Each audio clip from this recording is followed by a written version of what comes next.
status game last year against Montana, but can you talk about what it would mean to beat a defending national champion and to do something on the line here? I don't think there's any question. It's a great opportunity for two things. Number one, to represent the Great West as the conference champion and prove that we really are champions and by how we play this week.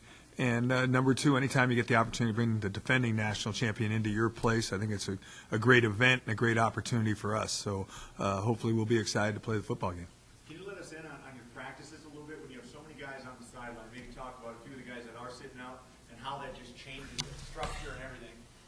Well, it's even going to change more this week, but it's the way it goes sometimes. And, I think that last week I was tempted to go to practice without pads, but because we'd won 4 in a row and all those things, the mojo and all those great things, I decided to stay in pads and practice in pads, even though a lot of the guys that were going to play weren't going to practice because we were in pads. Well, this week we are going to go. We're just going to go helmets and make sure we get a lot of mental reps, and that way the guys that are going to play for the most part can step on the field probably a little bit more often because we don't have to worry about the contact part of it. There'll still be some guys that won't do anything at all, but still probably will play. Asa Jackson probably won't practice, and Kenny Jackson probably won't practice, but those guys will play because they're that good of players. Mark Rogers? He'll be able to do some things since we're not going to be in pads, but he's definitely going to be he'll be in a red jersey probably, let's put it that way. Eastern Washington, this is a unique opponent. Maybe Southern Utah would be the comparison. I don't know if you can make a comparison. I mean, this is a team that's going to just really spread you out and throw you. How do you stop a team like that? Well, I think on top of that, they don't only spread you out and throw it. They have two junior wide receivers and another guy that's hurt. The two juniors, they're both going to play in the NFL. I mean, these guys are both 6'3", 205-pound guys that are legitimate athletes, and they got a 6'4", 220-pound quarterback throwing the ball to them with a big offensive line in front of them. We're probably going to see the ball thrown 45 to 50 times by them Saturday night. And obviously we're going to have to play a little bit better pass defense than maybe we did last week, but hopefully we'll be ready for that. And I think it's a great challenge. It's a great challenge, like I said before, not only for the football program, but it's a great challenge for our defense. And I think our defense is excited for the challenge. Thank you very much. Coach, coming off a tough loss on Saturday, I mean, you got the defending champs, but how tough is it to get the guys turned around and ready to go after disappointing loss Saturday? Well, I think, hopefully it's going to be an opportunity where it is an opportunity for us to play excited and play with a great deal of excitement. We're back home. It's senior day. It's the last day for the seniors to play a home football game. And I think you add to the fact that I think there's a lot of major league disappointment on our football team. Forget the surroundings of it. Our football team's not happy with the way we performed Saturday. And I think, we had a tough 5-week run there, and I think that it ended with UC Davis, unfortunately. But I think emotionally, I don't think we played as emotional as we had played the 4 weeks prior. And still, we're able to outscore them 14-3 in the second half and at least have a possession left with an opportunity to try to tie a football game where a lot of people probably thought we were gone again. And that's a credit to the type of guys that are on our team. I think they were able to regather themselves and battle back. So my hope this week is that they're going to come out and be excited that it is a tremendous opportunity to play at home and finish our home season 5-0. Something that's been troubling the team, I look back, I guess, the last 6 games you've fallen behind 5 of those games by halftime. What's going on in the first half? How can you correct it where you're not having to play these big comebacks in the second half? Well, I think the first drive UC Davis had last week was, it matched our first drive, except they ended up in the end zone. Probably matching our second drive, probably matched their second drive, only they ended up in the end zone. And our third drive probably matched their third drive, only they ended up in the end zone. But I think in the first drive, I think they kind of took us by surprise. I give Davis some credit. They came out and did something they hadn't done, and it was well executed, and the quarterback did a good job getting them down the field, and they scored. I don't think we played particularly well in the first half on defense. I think we made a lot of mistakes against routine types of plays. The first time when they went no huddle and no backs, caused us a few problems. They put the tight end outside. We weren't expecting that.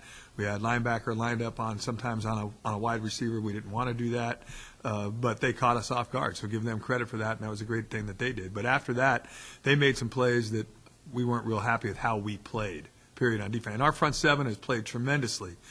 For 8 weeks, we played horrible. That's as bad as we played all year long up front. So the combination of those things, I think, allowed Davis to get ahead like they got ahead. And on offense, we didn't finish drives. We had drives of 19, 16, 13. We had first and goal in the 9, first and goal in the 3, and we ended up with 3 points out of all those things. I mean, we ran 89 offensive plays. and really, we punted twice. So I think those are the reasons why we got behind. You got to finish drives. You got to end up in the end zone. I thought Davis did a good job forcing the issue and making us go 10, 11, 12 play drives by how they defended us. But that is no excuse for not finishing a drive. I mean, you've had some good second halves this season. I mean, how can you make sure you guys are playing the full 60 minutes instead of a strong, second 30? If we knew the answer to that, we'd be 7-2 right now. So I think that, that's the $1 million question, and one of them is, we're going to back off the physicality of practice and see if that makes us a little bit fresher at the start of the game. Hopefully we'll be a little bit healthier. Hopefully that makes a difference. And, maybe hopefully we can finish a big play. Like, we threw the ball to Gabe Ubun down in the middle of the field. It was a little bit short. He made a good catch, and unfortunately they were able to catch him from behind, and they did a good job of holding us, and we only settled for 3 points. Well, that play is probably 1 yard ball throwing further, and that ball probably ends up in the end zone, and we're ahead 7-0. And maybe that's the excitement and the adrenaline. Maybe we needed to start that game. I don't know, but there's a lot of woulda, coulda, shouldas. But the reality of the situation is, once again, like I said before, if you are behind at halftime, you better play a great second half. And I don't think we played a great second half. I think we played a better second half and allowed us to get back in the game. But if we had the answer to why we're not starting fast, I'd give you that answer right now. I just don't have it. You had a couple of decisions where you went for it on fourth down several times. The first one, I guess, the one there at the 22, if you had that to do over again, I mean, what was the 39-yard field goal into the wind, and he struggled the day before, kicking the ball that way. And that was really the decision that I made at that particular time. If it would have been 25 or 30 yards, I probably would have kicked it. But once we got past 30 yards the day before, the ball was drifting hard to the right with the wind, and he struggled with it. And I just looked at that and said, well, this is the opportunity. The part I was probably most disappointed, it was 4th and 1, and we jumped. I mean, you add the penalties to our mishaps, and you probably do have the result of that game. Yeah, I asked you about the penalties after the game. I mean, having looked at the game on tape, I mean, some of them were, you could debate them, but I mean, overall, the penalties were an issue on Saturday. So I think they were for both teams, though. In reality, I can't comment on anything else other than, for us to have defensive linemen jumping off sides on 3rd and 2, it's inexcusable. At this point in time, for us to be doing that, that's on us. That's poor focus on our part and good focus on Davis's part to call those when they called them. The pass interferences, those are judgment calls, so the guy's got to call, I guess, what he sees. But there's no question that penalties had a definite end result to that football game and a definite result in the first half. I mean, there's no question that added up to probably 21-3 deficit. And then overall, with Davis, I mean, they beat you 3 straight times. They kind of bottled you guys up offensively. What is it about Davis that seems to be giving this team trouble? Well, I just think they're trying. 21-3, we were ahead at halftime last year. I don't think they bottled us up very good last year in the first half. Well, second half this year, 14-3, at 16-play drive. They make us drive the football. And, we'd missed a throw that was a touchdown, and that, you wish you get back. We're 2 inches short of having another long touchdown. I mean, when you have the opportunity to make big plays, you got to make them. And we had the opportunity to make some big plays and didn't make them. And other than that, they made us drive the football, which I'm comfortable with. Because if you drive the ball and eat up 16 plays and end up in the end zone, you're probably dominating the time of possession and probably win the game. And if we end up in the end zone with those drives, I don't know how many times this year, 1st and goal in the 3, we were stopped. There weren't very many.